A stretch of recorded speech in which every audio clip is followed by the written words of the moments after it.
Hello investor, welcome back to my YouTube channel digital service. दोस्तों, आज के दिन आपने देखा होगा कि इंडियन मार्केट में हमको ज़बरदस्त सेलिंग प्रेशर देखने को मिल रहा था। रीज़न आप सभी को पता ही होगा कि अगर हम बात करें कल के मार्केट की, कल ग्लोबल इंडाइसेस जो थे ज़बरदस्त रेड निशान में हमको देखने को मिल रहे थे, जिसके कारण आज इंडियन मार्केट में भी हमको हैवी सेल ऑफ देखने को मिला है। आप यहाँ पर देख सकते हैं सारे जो भी इंडाइसेस हैं पूरे वर्ल्ड के सारे इंडाइसेस यहाँ पर कई चीज़ दी हुई, नैस्डैक, एफटीएससी, सीएसई, डैक्स वगैरह सभी में आपको रेड निशान देखने को मिल रहा था। सिर्फ एफटीएससी ऐसा था जहाँ पे ग्रीन सिग्नल हमें देखने को मिल रहा था। अदरवाइज कोस्पी आप देखो, हैंग सैंग देखो, हर एक जगह हमको सिर्फ रेड निशान ही देखने को मिल रहे थे। तो आई होप कि आप लोगों ने आज के दिन अपने पोर्टफोलियो में इन स्टॉक्स को ऐड किया होगा जिस स्टॉक को आप समझ रहे हो, फंडामेंटल स्ट्रांग हो, या जिनके बिजनेस को आप समझते होंगे। तो आज हम ऐसे ही दो स्टॉक्स के बारे में आपके साथ चर्चा करने वाले हैं, जिसमें आप पोजिशनल ट्रेड के ज़रिए 25 से 30% के रिटर्न यहाँ से ले सकते हैं, वो भी ईजिली। तो कंपनी पे हम डिटेल्स एनालिसिस तो नहीं करेंगे, लेकिन हाँ, कंपनी को हम शॉर्ट व्यू आपको ज़रूर देंगे। चैनल पर पहली बार आए हैं तो चैनल को सब्सक्राइब करना बिल्कुल ना भूलें। सबसे पहला जो स्टॉक आता है उसका नाम है नावा लिमिटेड, जिसके ऊपर ऑलरेडी मैंने पहले 1 महीने पहले आई थिंक 21 अगस्त को वीडियो बनाया था। उस वक्त मैंने क्लियरली बोला था कि इस स्टॉक में कुछ तो बड़ा हो सकता है। अगर ये स्टॉक आपको 215 से 210 के रेंज में मिले तो आप इसको अपने पोर्टफोलियो में ऐड कर सकते हो। तो आज आपके पास एक बिग अपॉर्चुनिटी है कि जिसमें आप पोजिशनल ट्रेड के ज़रिए अच्छे प्रॉफिट यहाँ पर ले सकते हैं। तो कुछ अहम पॉइंट है जिस पर हम डिस्कशन करेंगे। तो शुरुआत करेंगे सबसे पहले आज यहाँ पर स्टॉक के एक्शन की। आज स्टॉक ने किया क्या। ओपन होता है 216 रुपये 80 पैसे के ऊपर, हाई लगता है 217 रुपये 95 पैसे का, लो होता है 205 रुपये 5 पैसे का, और स्टॉक ने जो क्लोजिंग दी है 206 रुपये 85 पैसे के ऊपर दी है। यहाँ पर जो वॉल्यूम हमको ट्रेड होते हुए देखने को मिल रहे थे 8,25,526, कल की क्लोजिंग थी 216 रुपये 75 पैसे से। तो यहाँ पर आज सब कुछ सही चल रहा था, लेकिन अचानक से हमको हैवी सेल ऑफ देखने को मिला।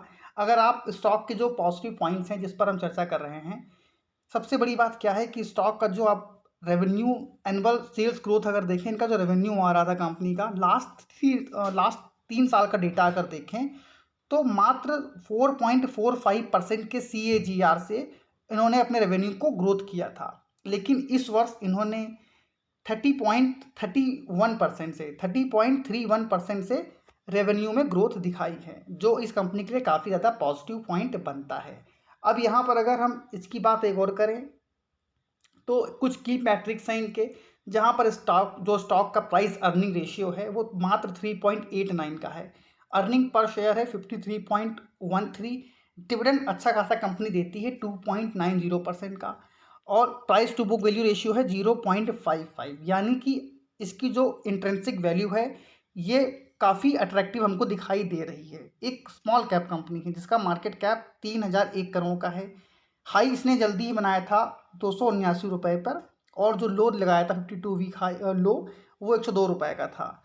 अब यहाँ पर अगर स्टॉक की बात करें तो उन्होंने क्वार्टरली रिजल्ट्स पेश किए थे, जिसमें टोटल इनकम निकल कर आई थी इनकी 1113 करोड़ रुपए की, जो कि पिछले क्वार्टर से अगर आप तुलना करो तो 1140 करोड़ की थी। यानी कि इनकम इनकी गिरी थी, लेकिन उसके बावजूद इन्होंने अपने खर्च पर अच्छा खासा कंट्रोल किया था, जिसकी वजह से अगर इनका प्रॉफिट देखें तो प्रॉफिट में हमको करीब 9.5% की बढ़ोतरी देखने को मिल रही थी, जिसके कारण ये 20.58 का EPS जनरेट करने में कामयाब हुए थे। अब कंपनी का सबसे जो पॉजिटिव पॉइंट क्या है, सबसे पहले जो प्रमोटर्स हैं इनके अपनी होल्डिंग को लगातार बढ़ा रहे हैं। FIIs ने अपनी होल्डिंग को बढ़ाया है, और पब्लिक के पास 40% की होल्डिंग हमें देखने को मिल रही है।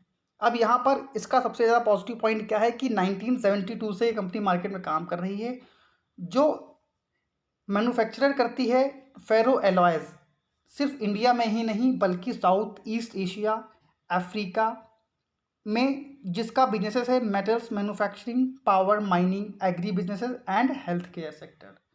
तो ये सारे सेक्टर में कंपनी काम कर रही है और एक मल्टीनेशनल कंपनी बनकर ये उभरी है इंडिया के अंदर। अब यहाँ पर जो स्टॉक के प्रॉज हैं जो मैंने आपको स्टार्टिंग में बता दिए थे कि स्टॉक का जो बुक वैल्यू है काफ़ी अच्छा है।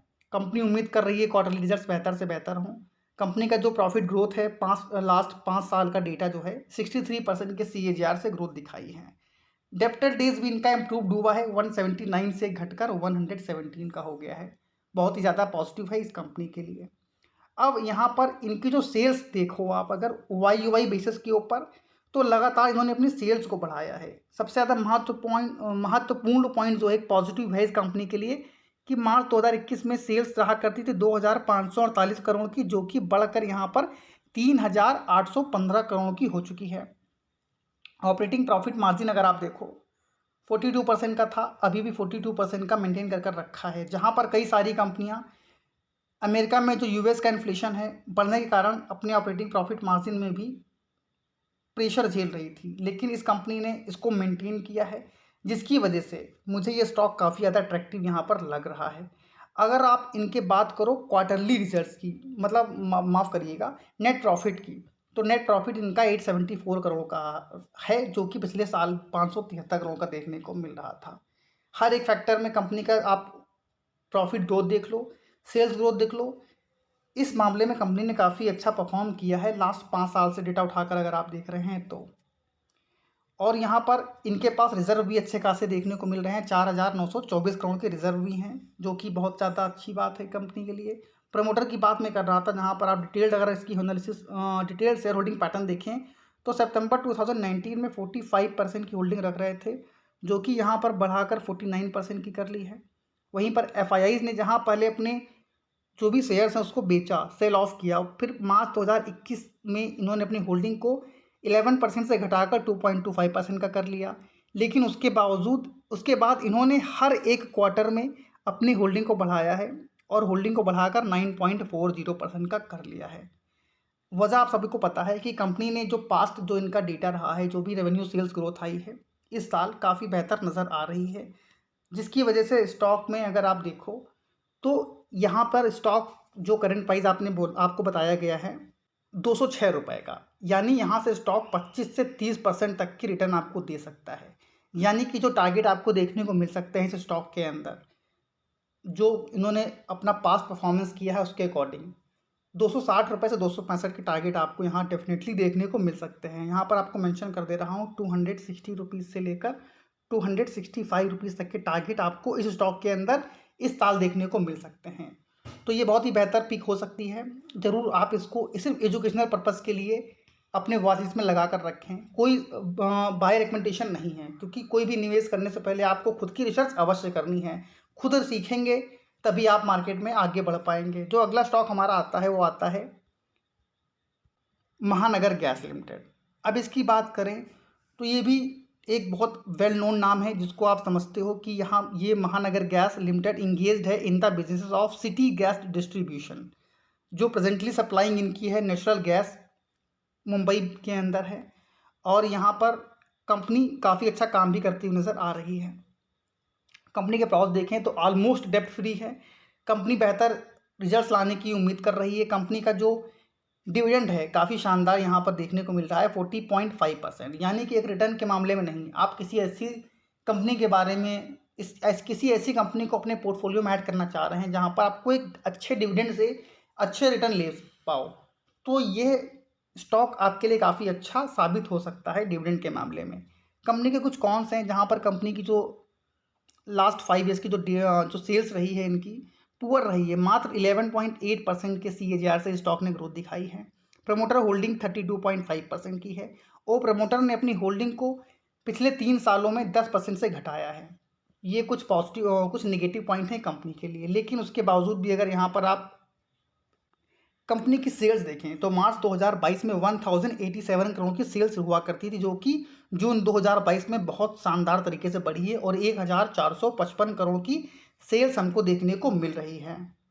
यहाँ पर कंपनी के कुछ और पैरामीटर्स हैं। अगर आप YoY बेसिस पे सेल्स देखो, सारी डिटेल यहाँ पर दे रखी है, आप जाकर इसको देख सकते हो। नेट प्रॉफिट भी इनका 578 करोड़ का हमको देखने को मिल रहा था। और यहाँ पर अगर हम नेट कैश फ्लो देखें तो पॉजिटिव है, 54 करोड़ का नेट कैश फ्लो है। और यहाँ पर टेक्निकल चार्ट्स अगर आप देखो तो स्टॉक का जो एक लेवल है 858, जहाँ पर इसको रेजिस्टेंस का सामना करना पड़ रहा था और यहाँ पर स्टॉक ने एक बार ऊपर जाने की कोशिश करी, वहाँ से नीचे आया और जो इसका ये रेजिस्टेंस था पहले सपोर्ट के तौर पर भी काम कर रहा था, जहाँ पर स्टॉक ने अच्छा सपोर्ट लिया था। उसके बाद काफ़ी अच्छे अपसाइड के मूव भी स्टॉक ने दिखाए थे, लेकिन जैसे इस लेवल को ब्रेक किया यहाँ पर ज़बरदस्त हमको सेलिंग देखने को मिली और इस लेवल को जब स्टॉक ने क्रॉस किया तो उसको सस्टेन कर रहा है। तो आप इसको एक सपोर्ट के तौर पर यहाँ पर कंसिडर कर सकते हो। यानी सपोर्ट जो इसका निकल कर आ रहा है, आप यहाँ पर राउंड ऑफ फिगर कर 850 रुपीज़ का सपोर्ट यहाँ पर मानकर चल सकते हो। और जो रेजिस्टेंस आपको देखने को मिलेगा इस स्टॉक के अंदर वो रहेगा 938 का। जहाँ पर स्टॉक अगर ब्रेक करता है तो यहाँ पर भी आपको स्टॉक के अंदर आने वाले 6 महीने के अंदर करीब करीब 25% तक के टारगेट देखने को मिल सकते हैं। तो ये आज की 2 पिक थी जहाँ पर आप कुछ अच्छे रिटर्न ले सकते हो अगर आप पोजिशनल ट्रेडर्स हो। एक बात और भी है, अगर आप स्विंग ट्रेडिंग करना पसंद करते हो, आपको ट्रेडिंग करना पसंद है, तो हमने अपनी हाल ही में पेड सर्विसेज स्टार्ट करी हैं, जहां पर आपको डेमो के तौर पर पूरे 7 डेज़ के लिए फ्री ऑफ कॉस्ट कॉल दी जाएंगी। लिंक डिस्क्रिप्शन में दे रखा है, जहां से आप लिंक को ज्वाइन कर हमारी डेमो क्लास का जो हमारी डेमो सर्विसेज हैं उसका बेनिफिट ले सकते हैं। आई होप जो भी डाउट्स रहे होंगे आप सभी के MGL या फिर नावा लिमिटेड के ऊपर वो सारे क्लियर हो गए होंगे। अगर आपकी भी किसी स्टॉक को लेकर कोई भी क्वेरी है तो आप कमेंट बॉक्स में कमेंट ड्रॉप कर हमको बता सकते हो। हम पूरी कोशिश करेंगे कि आपके जो भी क्वेश्चंस हैं उसका जल्दी से जल्दी जवाब दिया जाए, ताकि मन में कोई भी आपके डाउट ना रहे। Thank you for watching this video. जय हिंद, जय भारत।